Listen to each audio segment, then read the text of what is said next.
L'État du Canada rural est un rapport publié tous les 2 ans par la Fondation canadienne pour la revitalisation rurale. Cette année, le rapport examine les principaux problèmes des communautés rurales dans chaque province et territoire. Voici la Dr. Laurie Brink Lowe, une des autrices pour l'île du Prince-Édouard. Une des choses les plus importantes ici, c'est que la plupart, en fait tout, l'île du Prince-Édouard peut être considérée comme rurale, car notre population est d'un peu plus 160 000 habitants et est assez petite. Il y a des plus petites villes aussi, Charlottetown étant la plus grande.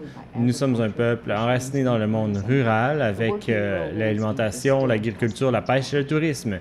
Le paysage donc d'une petite île où il n'y a qu'une quantité limitée de terre, eh bien, évidemment, cette terre est précieuse. Les idées afin de mieux utiliser ces terres sont souvent contestées. Les pressions sur l'eau, l'environnement, le développement dans les zones non incorporées et la mauvaise gouvernance sont bien présentes. Et bien sûr aussi, le fait d'être entouré d'eau nous fait en sorte que nous sommes encore plus touchés par les changements climatiques avec la hausse du niveau des mers, l'érosion des côtes, les événements météorologiques violents. En effet, si les prédictions se réalisent, l'île du Prince-Édouard pourrait devenir les îles du Prince-Édouard d'ici la fin du 21e siècle. Beaucoup savent que l'île du Prince-Édouard est la mecque du tourisme. Donc, pas surprenant de voir que c'est l'industrie qui a été la plus durement touchée durant la pandémie. L'été 2020, les provinces de l'Atlantique ont créé une bulle atlantique qui a permis d'atténuer quelque peu les pertes, mais l'année a tout de même été dévastatrice.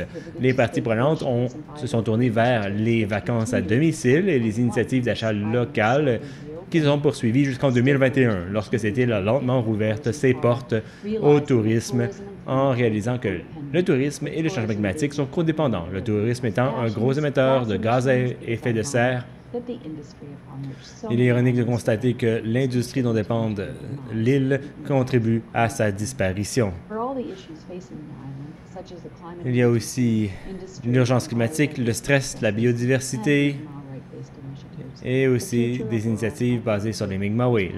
L'avenir rural est prometteur tant que nous pouvons restructurer notre culture et notre gouvernance afin de rassembler ces conversations et de travailler pour le bien de tous.